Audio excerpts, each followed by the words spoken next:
Yes, hello. I'm Dr. Steven Greer, and I'm founder of the Disclosure Project, and this is a special announcement about a new campaign we are launching this week, and that is to end permanently the secrecy around UFOs and free energy devices. All of you are familiar with the work we did with Sirius, which became the top pick on Netflix in the past year. And I'd like to thank all of you for supporting that project. This project and the Disclosure Project launched in 2001 at the National Press Club are really focusing purely on top secret, unacknowledged special access projects that deal with the UFO, extraterrestrial, and free energy or zero-point energy fields. And what we're doing with this campaign is not just advocating for the government to do something. This is the campaign that will actually end the illegal secrecy.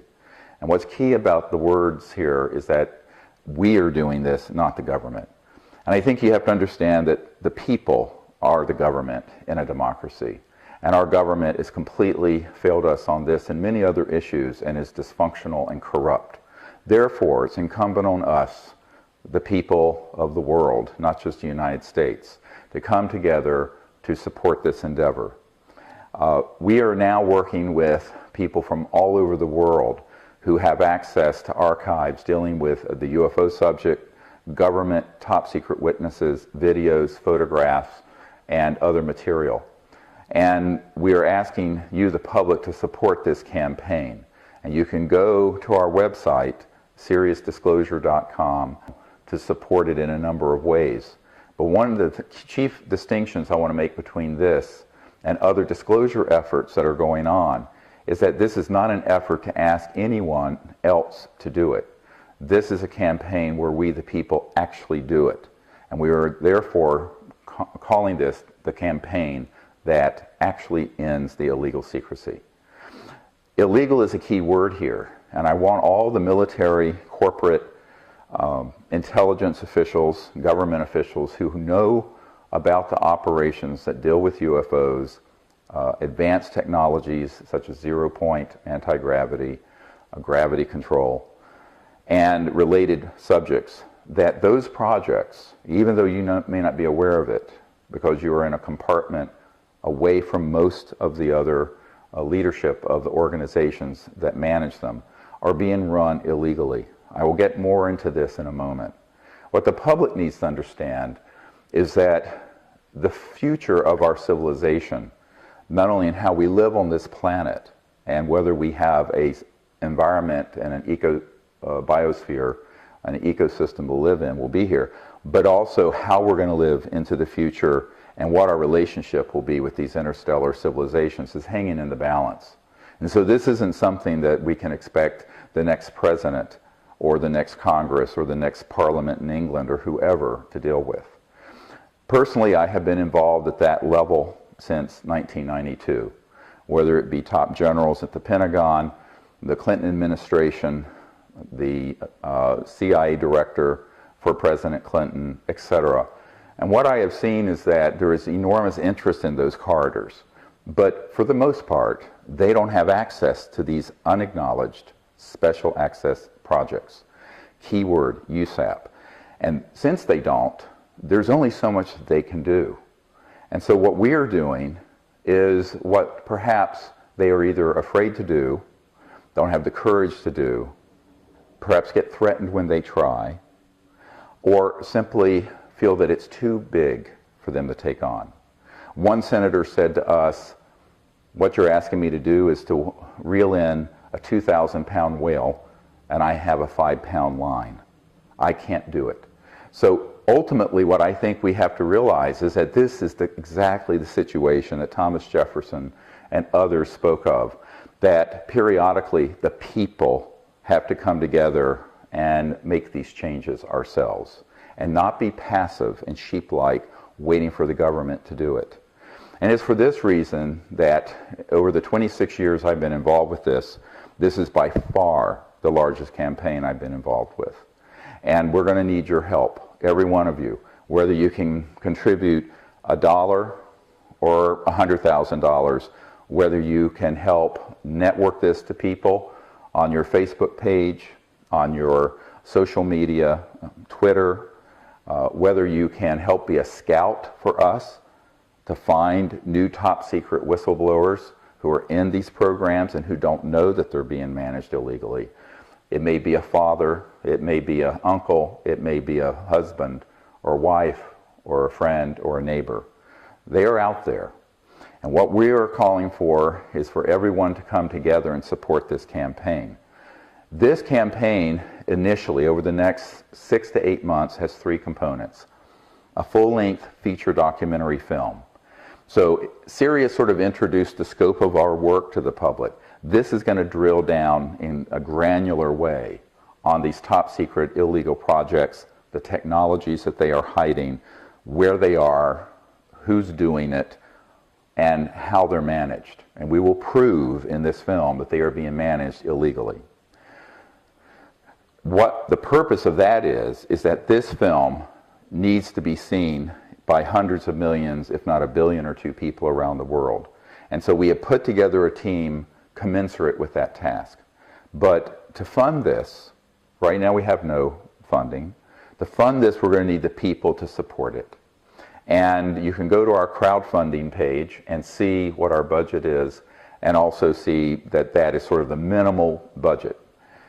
In addition to this full-length feature film, we're going to have a book that is a compendium to the film that will, of course, be able to have even more detailed information in it. World-renowned author Steve Alton, who's a New York Times best-selling author, also has a publishing company. And his publishing company and I have joined to put out this book that will be the definitive collection of evidence and information that anyone wanting the proof on this subject would be able to pick up and read. And it will be distributed in the mainstream distribution system for books. So that is also part of the crowdfunding campaign, is the production for that new book. And then the third component, which is being studied, I can't say that we have all the elements in place, but we have many of the elements in place, is a global concert and announcement event for the film, the book, and most importantly, for these new energy technologies. Now here I want to make a comment, and this is something incredibly important. Over the last month, I have met a number of people who have committed to not only putting on this concert event, but who also have access to some of the most renowned musicians, celebrities in the world.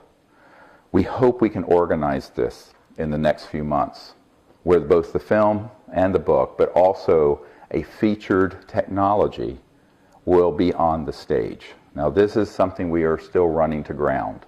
I do not want people to think we have it secured yet, but we're on very close to the acquisition of one or more of these systems, even if they are prototypes.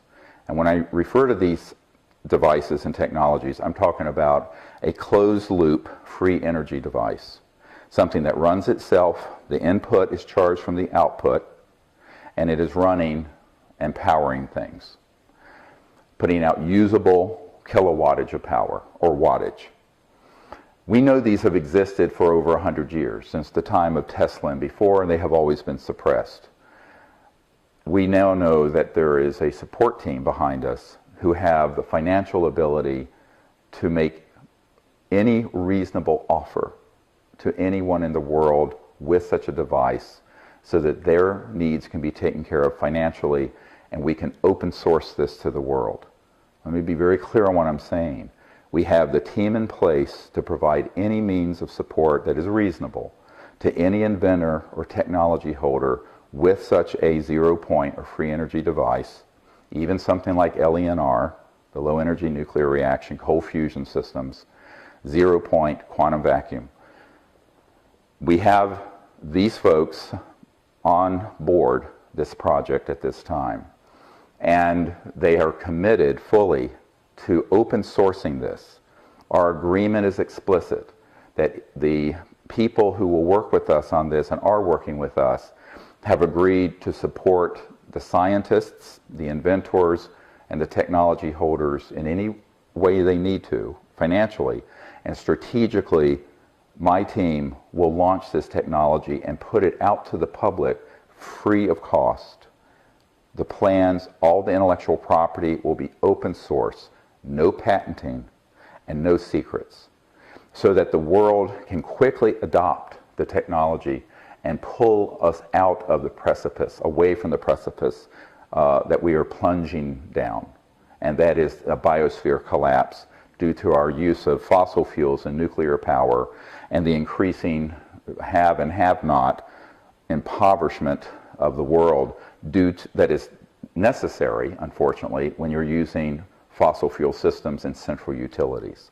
Half the world's population is in enormous poverty, and this is an artificial result of the energy system and the basic infrastructure our civilization is using. So as an act of compassion to our fellow humans, we know that this needs to be moved in a way that doesn't fall into all the pre-existing traps dealing with technology seizures, national security orders, patent seizures, corporate buyouts of technologies that then put them on a black shelf. All of that has to be overcome, and the only way to do it is to get these technologies, have them independently reproduced and proven, and then massively, and I mean massively, disclosed. So our goal is that this concert and technology announcement event would be a global celebration of us starting a new chapter in human civilization on Earth. A civilization that can endure for hundreds of thousands of years without destroying the biosphere and is worthy of going into space peacefully and is capable then of having a just society, so we find a way to make peace on this planet.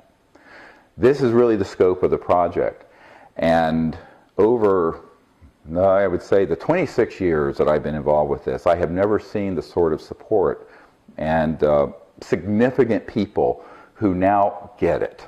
And I think this has reached a critical mass of consciousness where the people who understand the problems that we're in this planet now are really on board. And these are really substantial groups of folks, not just in the United States, but in the Middle East, Europe, Asia, India, throughout the world. Now, I've been carefully building this network for 25 years. And it is my hope that this is now going to be the fruition of those endeavors. But we really can't do it alone. We not only need your financial support for this campaign that ends illegal secrecy, we need your networking support. Because the reason we survived the launch of the Disclosure Project is that there were millions of people watching.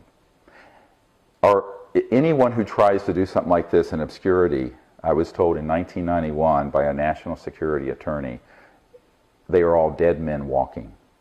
However, if we come together in unity to do this together and bring millions of people, billions if we can, onto the platform, we can launch this technology and launch this information in a way that simply cannot be stopped. I was just looking through this, which is the briefing packet that was done and put together for President Obama that was provided to John Podesta, who has talked so much about how he regrets, as in his long years in government, not being able to effect UFO disclosure. And as you know, Hillary Clinton and others have been talking about this on Jimmy Kimmel and others. What I'm quite sure of is that their inability to do anything about it is because of this nature and the structure of illegal secrecy. So that's what we have to do.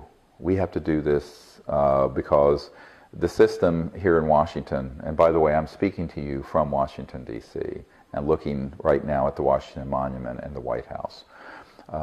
This is something for us, we the people, to do. And I think that if we wait for the government to do it, we'll all be dead. I'll be 100 years old before it'll happen.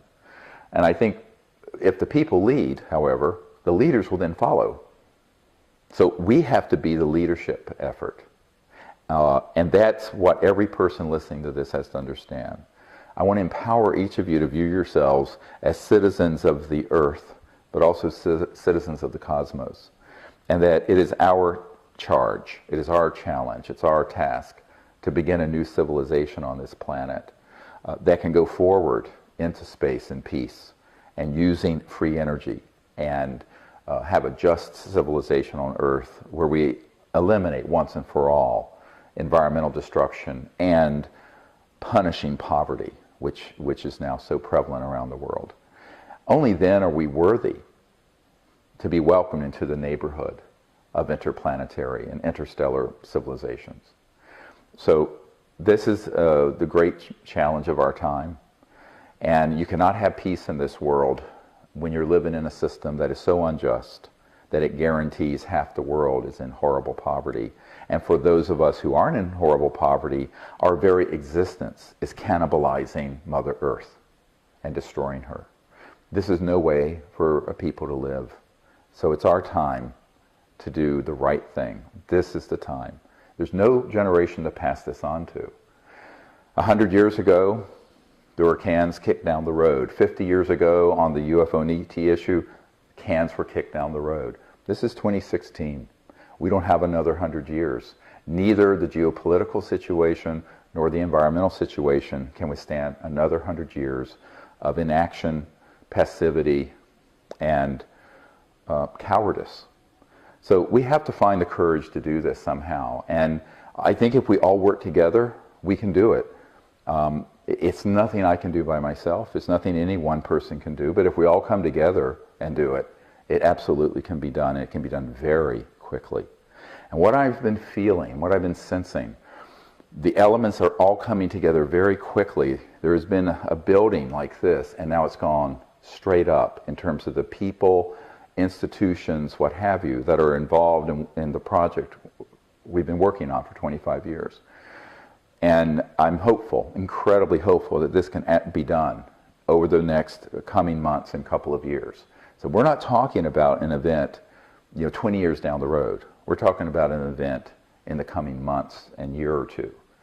And I hope that all of you will join us. You'll help us with the crowdfunding at the site that's on the screen. I hope you can help us with finding the evidence and witnesses, and that you'll keep what we're doing in your thoughts and prayers as we start on this enormous undertaking, and doing this as we think about our children and our grandchildren and those who come to this planet after us. I always say that we really are starting a civilizational change that's a once in every few thousand year change. And that there are thousands of generations in that great waiting room in the cosmic sky, waiting to come to Earth and waiting for us to get it right. Thank you. We have many people in our network who worked in unacknowledged special access projects.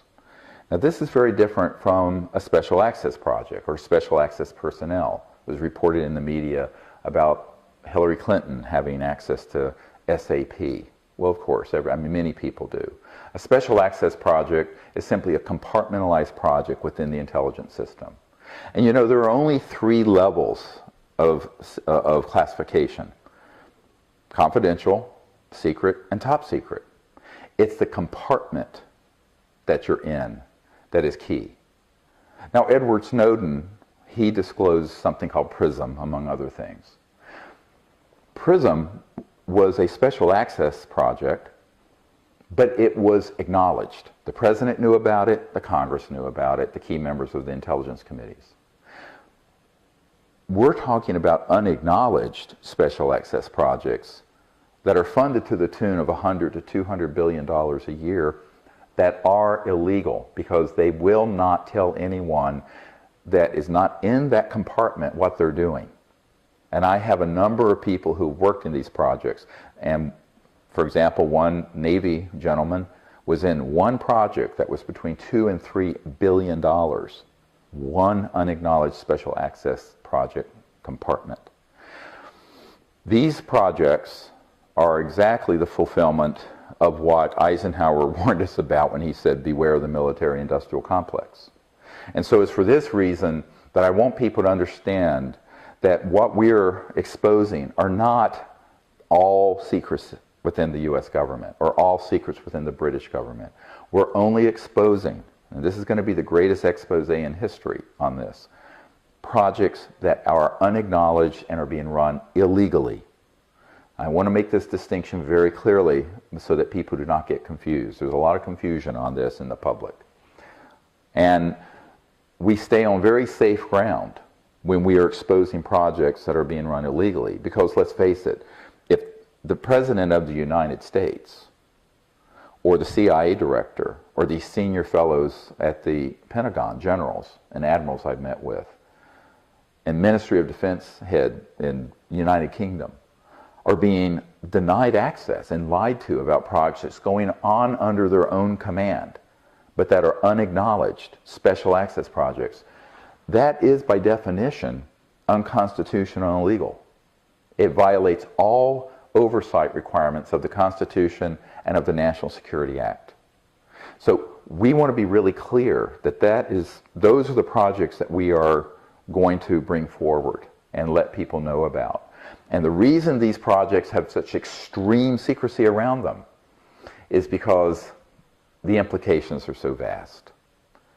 When I started this project, Starlight Initiative, which I was helping Lawrence Rockefeller, and he and I were in the early days in 1993 and 4 collaborating on this. I was at his ranch out in the Tetons, and the JY Ranch, which had been the Rockefeller Ranch out there. And he took me out one night out onto the deck and he said, "You know, Dr. Greer, the implications of this disclosure are so vast and so profound that no aspect of life on Earth will be unaffected." And I turned to Mr. Rockefeller and I said, "Yes, sir, that's why they're unacknowledged. That's why they're so secret. That is precisely the problem. If this were a trivial issue, it would have leaked out in the New York Times decades ago. It's because the implications are so profound. But these implications and the secrecy has become a threat to all life on Earth. The first head of the CIA, who after he retired, Admiral Roscoe Hillenkoetter, said in a letter that I have that the secrecy around UFOs is a threat to the national security. The UFOs are not a threat. He did not say that. The secrecy is a threat. And so it's not only a threat to the national security of the United States and other countries, it is now, and that was in 1961, it is now 50 some years later, has become an existential threat to all life on Earth because we are now destroying the biosphere and also creating a geopolitical time bomb where there's so much poverty and disparity of income that it can go in only one direction, and that is violent global revolution, unless we fix it. And so that's why this issue is so important. It is not a trivial issue.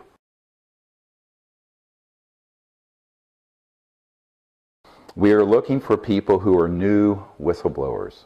And let me give you a little bit about what we need. We are not interested, first of all, in second and third-hand sources.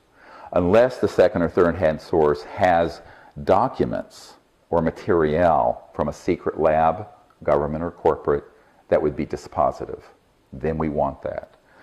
But as far as whistleblowers themselves, witnesses, we want them people who are firsthand. They need to be able to corroborate to the extent possible who they are and where they saw what they saw.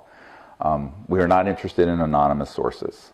On background, perhaps, but for the purpose of disclosure, an anonymous source is of nominal value. I have 600 anonymous sources I'm working with already. But they won't go on the record. But we need people with the courage to go on the record. And I want to talk about not just the courage, but the genuine sense of patriotism.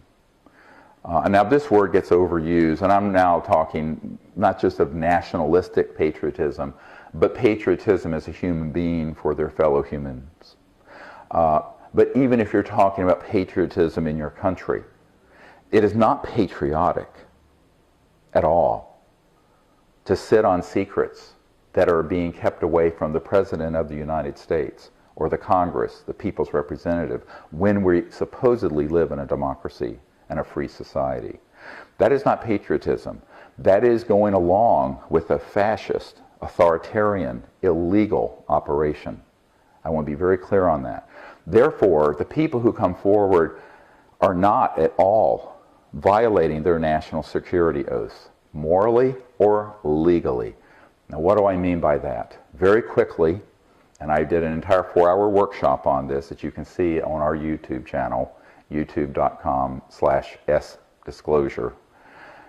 This brings up this question of how did we get the first 100 or so of the military and intelligence witnesses to come forward 15 years ago this year, in fact May 9th, 2001.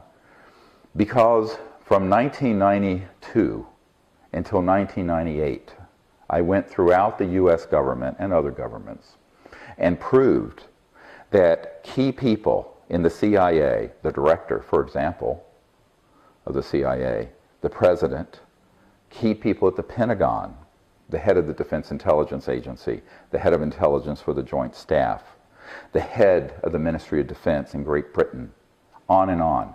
And this was not through conspiracy theory. This was me meeting with these folks and learning that they had personally been denied access to these projects.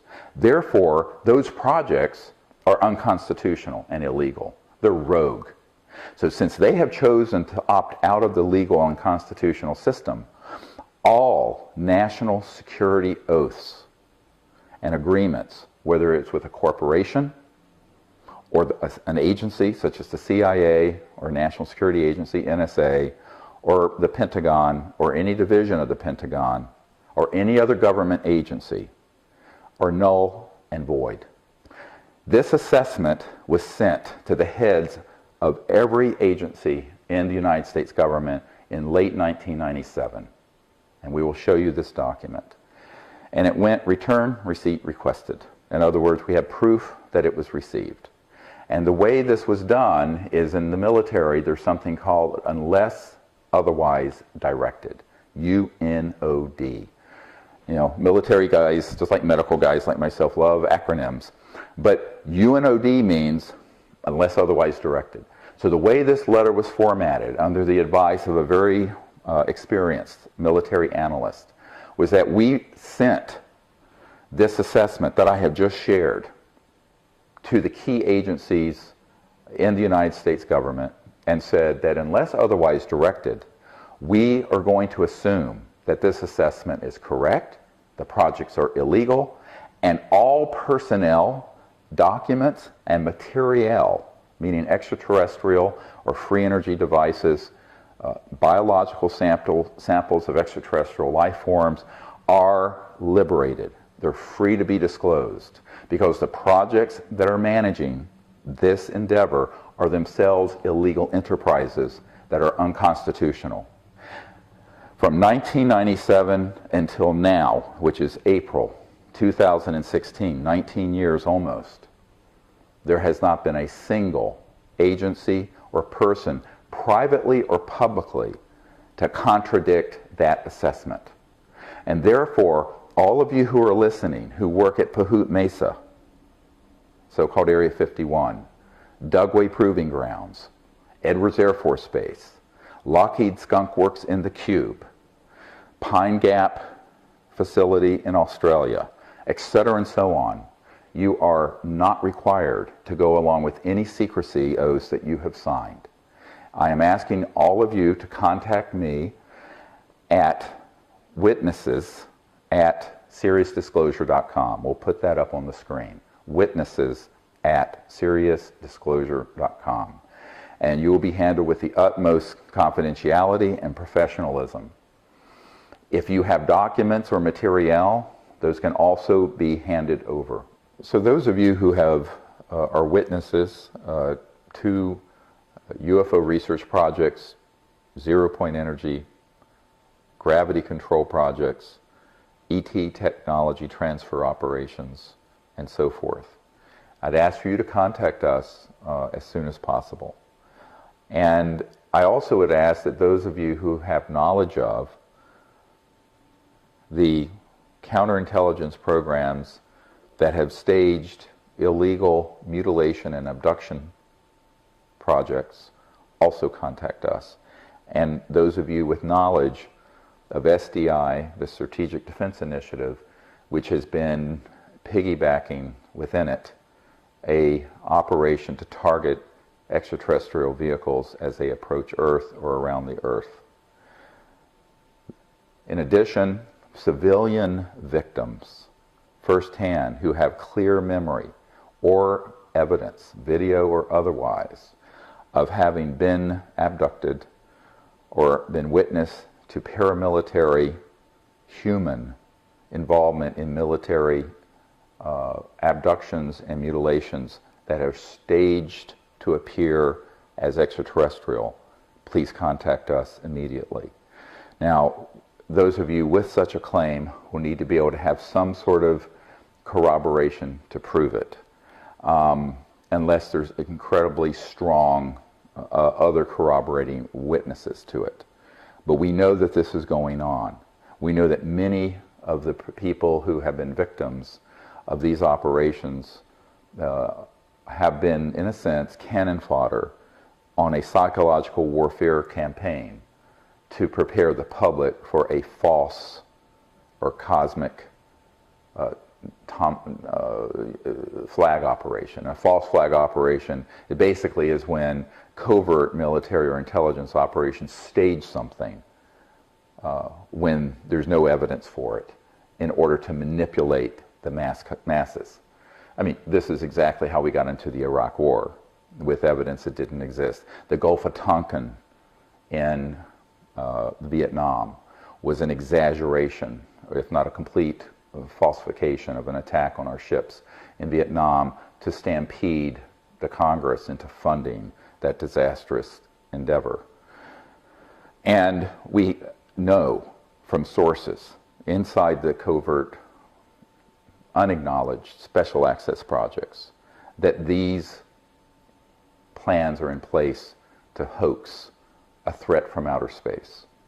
Those of you who know of the plans or who have been involved in the tactical operations dealing with this hoaxing need to contact us, as we wish also to expose those operations so that the public is not deceived again, or can be, or as the WHO said, we won't be fooled again into another disastrous conflict, which this time they were trying to create an interplanetary conflict.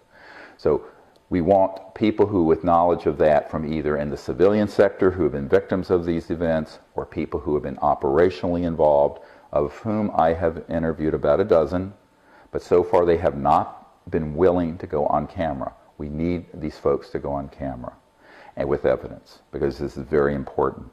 If not, we will not include it in the film. We have to have all of this nailed down to dispositive proof.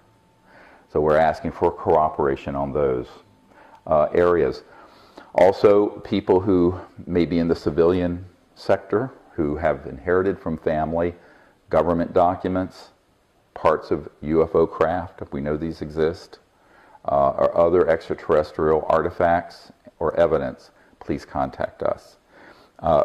People who are in current projects who have this sort of evidence also can contact us, or if you are retired. It was expressed to me last night by a CIA figure, very prominent, who's retired, that he's afraid that his retirement package benefits would be at risk. It is not at risk, because you are not going to be punished for exposing programs that have been run illegally, and we can prove in a court of law that they are illegal. And since we can prove this, what we have found with everyone who has come forward from the 1990s until now have been left alone. Every single man and woman who came forward and has come forward has been completely left alone. They have not been threatened, they have not lost pensions, they have not had any repercussions at all, because we did this unless otherwise directed strategy, and it has worked. So I would encourage you to find the courage to do the right thing and step forward on behalf of humanity, and certainly on behalf of the people of the United States, if you're in America, or the people of whatever country you are in. And believe me, these programs extend around the world. It's not just the United States. The question of technology. The technology we're looking for, we have a couple of that are in pursuit, close pursuit, are technologies that we know there are thousands of inventors and groups around the world over the years who have been victimized by new energy suppression. And the Federation of American Scientists in 2010 wrote a report on this, their national security project, that over 5,100 patents had been seized. Dr. Tom Vallone was witness to this when he was at the patent office, and we have his interview. However, most people, it never even gets to that. They're just working on something, covert programs, monitoring. As Ben Rich of Lockheed Skunk Works says, there are no private conversations anywhere on earth. They go in and they just seize it. Or it begins to emerge and it gets tied up in a legal or business entanglement. And usually the business that is doing this is a front for the intelligence community and or the cartels involving oil, fossil fuels, petrodollar, macroeconomic interests who want to keep this secret. So if you have been a victim of this, we want to hear from you. Just like if you have been a victim of a covert hoaxed abduction or mutilation event. If you have been a perpetrator working on behalf of the U.S. government or a corporation to acquire these technologies and keep them secret, we want you to come forward and tell your truth. And you will be protected as you do this. So that's another category of witnesses we want. Now, when we're talking about a system that's operational, we have a team of people. It's backed up out of Europe by thousands of engineers. And if you have a legitimate operational system or can build one up because you have done so in the past very quickly, and by very quickly I mean within the next couple of months, we require the following. It must be able to be transparently tested and then from the plans independently reproduced and proven. We are not interested in secret black boxes at all. You must be willing to cooperate with a project of this technology being open sourced and provided to the world without patent or intellectual property limits. This does not mean, and this is the first time in my 26 years I can state this, listen very carefully, this does not mean that you will not be compensated. If you put your life's work in this, you will be compensated. And I'm not going to talk about numbers, it's not appropriate, but let's just say any reasonable amount can be provided to you. And then lastly, it has to be closed loop. What do I mean by closed loop? It has to be something that the input power that starts the technology, whether it's a battery or a capacitor system or whatever it is, has to be run from the output while the device is still carrying, running something in the real world with wattage power. A practical operating system. But it cannot be plugged into a wall. If it's plugged into a wall, it has to be unplugged. It has to have a power-up unit that stays charged. So it is a freestanding, continuously running, over unity, quote, free energy system. Now, free energy is actually the wrong term because you're actually pulling energy from this almost infinite or perhaps infinite field that Tesla described of whether it's zero point or quantum vacuum. You can argue about what it is, and the same thing with LENR. But it has to be closed loop, it has to be transparently tested, and we must be able to independently reproduce it at our cost, not yours. And you must cooperate with it being massively disclosed. Our goal is that at least 1 billion people will learn about this system, whatever this system is. And I'm fairly confident that we can do this. Now the reason for that is that once hundreds of millions or a billion or two people know about it, doesn't matter if the mainstream media won't report it because they're lackeys of the agency, the intelligence community. Because with the social media and the internet, which was nowhere near as developed in 2001 as it is now, it will be out there. Moreover, we have identified a number of household name celebrities who are extremely interested in this and who could have their home or car running on such a system. There's no way to stop the public knowing about it at that point. Now, this strategy is a complete sort of an aikido, where you take the energy of secrecy, intellectual property, the sort of golem-like, my precious with the ring, and you just put it out to the public. And this completely frustrates all the traps that have been set by the corporate intellectual property, patent, and intelligence community to seize and suppress these technologies. We have mapped out dozens of strategies that those who want to keep these technologies secret have used. And the strategy we have developed will frustrate all of them. But it requires a completely different thinking than what is normally done in Silicon Valley, for example, with intellectual property, where the new Apple iPhone is more secret than the National Security Agency's algorithms. It is taking completely the opposite approach, where it's fully disclosed massively the instant we prove it is legitimate. Now, that is key. We do not want to disclose something that is not legitimate. One last requirement. The technology must not have either extremely rare and therefore non-commercially viable materials in it, meaning that you can only make 10 of them in the world, because we need 1 billion of them. And it cannot have hazardous materials in it or as a byproduct of its operation, including radioactive or other hazardous materials.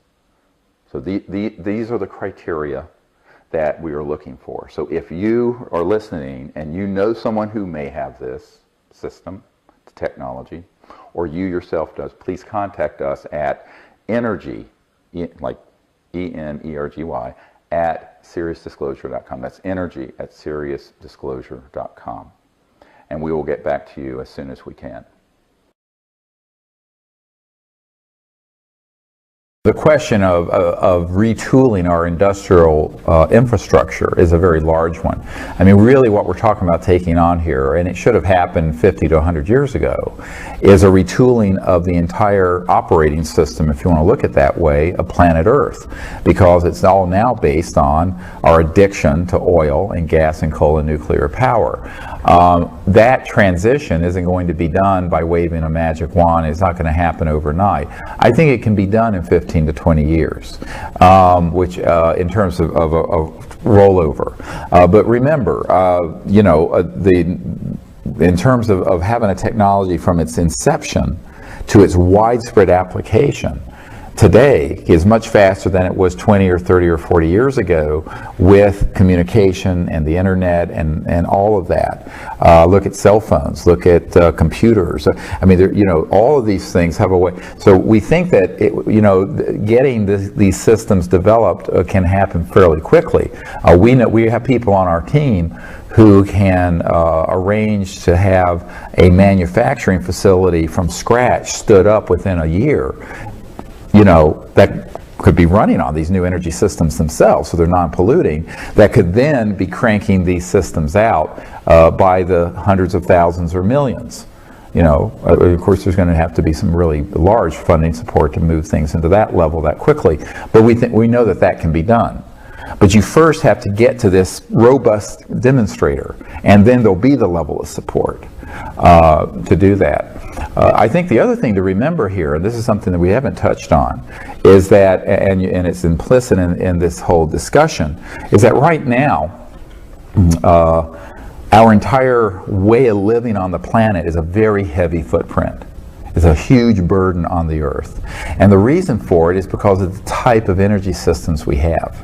I remember as a high school student being with Archibald MacLeish, and he was saying at that time, in the 70s, early 70s, that the technologies already existed to scrub all of our smokestacks and manufacturing to zero effluent, zero pollution. But it took so much energy to do that And energy itself created so much pollution, was so costly, that you got to this point of diminishing return very quickly. But what happens when you have free energy, literally, because the energy is coming from the environmental magnetic flux field, and it's non-polluting energy, there's no pollution associated with these systems, well then all the manufacturing can be zero impact in terms of clean. There can be 100% recycling, because recycling is an energy intensive process. There can be desalination of water, which, I mean, there are pipelines for gasoline that run thousands of miles across continents, so even the desert shall bloom. You know, it's a quote, a biblical concept. There's no shortage of water on the earth, there's a shortage of potable, fresh water, but the oceans are 2/3 covering the earth. And so the air itself has enormous moisture in it, and there are people that we're working with who've developed very efficient systems for squeezing moisture out of the air to create potable water or irrigation water, but those take electricity. So, but if your electrical needs are met from these systems, suddenly you can visualize a planet completely transformed and liberated from the shackles of the economic slavery of the current energy and manufacturing system that requires more than 2/3 of the world living in poverty. Is that this isn't a pipe dream, this can absolutely be done. The critical thing that's been missing for decades is a big breakthrough. That's why I call it a breakthrough campaign that we're trying to do in the basic energy generation arena. And that's cost effective, and that puts out large amounts of energy and power that can be used for these purposes.